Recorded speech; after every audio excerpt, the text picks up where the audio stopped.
Hello there YouTube and welcome back to Let's Play Rome Total War. We don't know what faction we're playing yet campaign, episode 0, with me Skwalker. And when we left off, recently we completed series 1 of Rome Total War, our House of Julii campaign.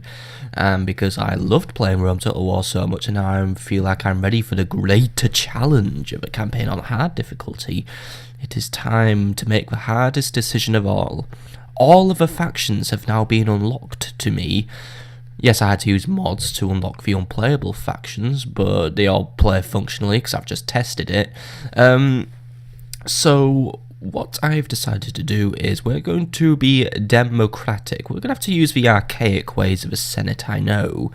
But I have released a poll on a nice polling website, and votes are open for the next week or so for people to decide which faction will be used in Series 2. I am aware I might not get the most votes in the world because I don't have that many subscribers, I know about that, and out of that only a tiny percentage really are active ones, I guess, but that saltiness is for another day, I guess. So yes, the faction vote video is uploaded because you're watching a faction vote video right now actually, and the poll is now open. If you'd like to follow the link in the description, you will be allowed to vote.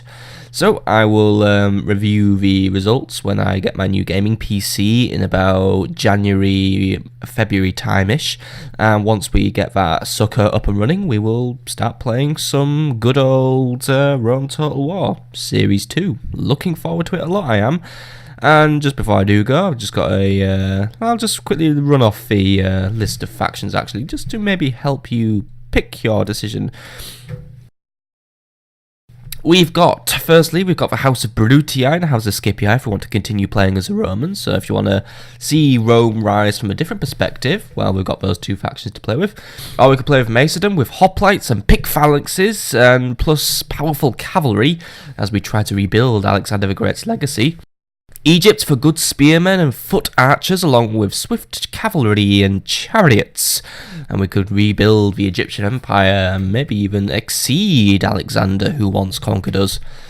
The Seleucids, one of the Diodacians, he has a powerful selection of phalanxes and heavy catapults and heavy cataphract cavalry and elephants.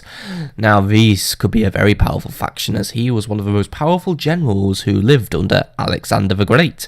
Carthage, let's take to the seas, dominate the Mediterranean, wipe out Rome once and for all with our flexible selection of all troop types plus the powerful Carthaginian elephants. Or shall we rise in the east and create a new Persian dynasty as we play as Parthia with cavalry including horse archers, armoured cataphracts, however a weak selection of infantry?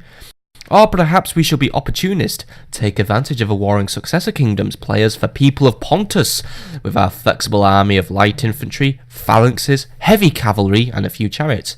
Or do we desire a simpler way of life, a barbarian way of life? Playing as a Gauls would give us strong close combat infantry, but very limited cavalry. Or if we want to continue the barbarian theme, there's always Germania with the axemen, specialist infantry, however once more a limited selection of cavalry.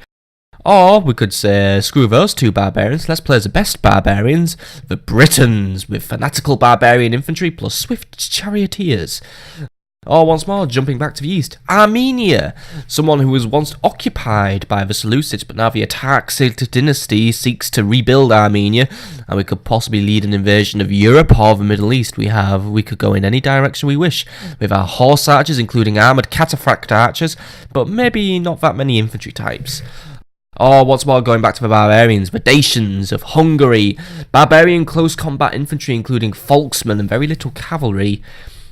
Or for Greek cities, yes, we could build up a new Greek league of cities, many hoplite phalanxes including the Spartans and very missile support, but limited cavalry choice once more. Or Numidia in the deserts, light desert infantry and good cavalry including camel-mounted specialists. Or if we want to play as a barbarian who actually does cavalry right, maybe we should try Scythia. Master horsemen and archers, but almost no melee infantry. Spain gives us a good mix of fanatic barbarians and organised infantry, with some cavalry support, so maybe the Spanish would give us the best of both worlds. Oh, last but not least, Thrace.